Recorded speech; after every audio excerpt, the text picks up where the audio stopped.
کلام میں احتیاط۔ مل جل کر رہنے میں لوگوں کو ایک دوسرے کی جس چیز سے سب سے زیادہ سابقہ پیش آتا ہے وہ زبان ہے۔ ایک شخص کو دوسرے شخص سے سب سے زیادہ تکلیف زبان ہی سے پہنچتی ہے۔ حج کے زمانے میں بیک وقت بہت سے لوگوں کا ساتھ ہو جانے کی وجہ سے بار بار یہ موقع آتا ہے کہ آدمی کی زبان بے قابو ہو جائے اور ایک مسلمان سے دوسرے مسلمان کو ٹھیس پہنچے۔ چنانچہ حج کے موسم کو خصوصیت سے کلام میں احتیاط کی تربیت کا ذریعہ بنا دیا گیا۔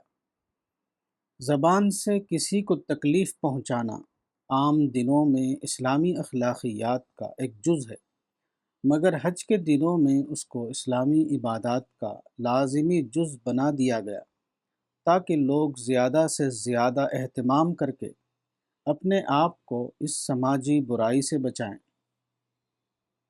رسول اللہ صلی اللہ علیہ وسلم نے فرمایا کہ جو شخص حج اس طرح ادا کرے کہ مسلمان اس کی زبان اور اس کے ہاتھ سے محفوظ رہیں تو اس کے اب تک کے گناہ معاف ہو جائیں گے۔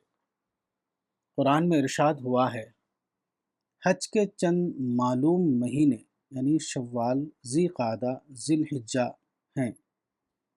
شوال کے غرے سے لے کر بقرعید کی صبح یعنی ذی الحجہ کی 10ویں رات تک یہ اشہر حج یعنی حج کے مہینے ہیں۔ ان کو اشہر حج اس لیے کہا جاتا ہے کہ حج کا احرام ان کے اندر ہوتا ہے۔ اگر کوئی شخص اس سے پہلے حج کا احرام باندھے تو وہ صحیح نہ ہوگا۔ جو شخص ان مہینوں میں اپنے اوپر حج مقرر کرے تو پھر حج میں نہ کوئی فحش بات ہو اور نہ بد کلامی اور نہ جھگڑا اور نہ تکرار کیا جائے۔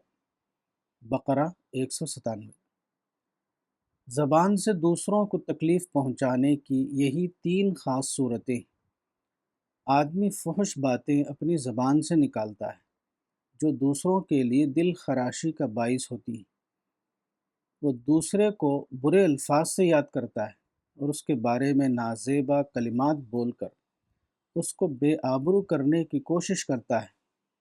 وہ بات چیت کے دوران تکرار اور سخت کلامی پر اتر آتا ہے۔ یہ تمام چیزیں حج میں بالکل حرام کر دی گئی تاکہ ان کے بارے میں آدمی کی حساسیت بڑھ جائے، اور جب وہ حج کے مقدس سفر سے لوٹے تو اس کے اثر سے اس کی زبان ہمیشہ کے لیے ان چیزوں سے محفوظ ہو چکی ہو۔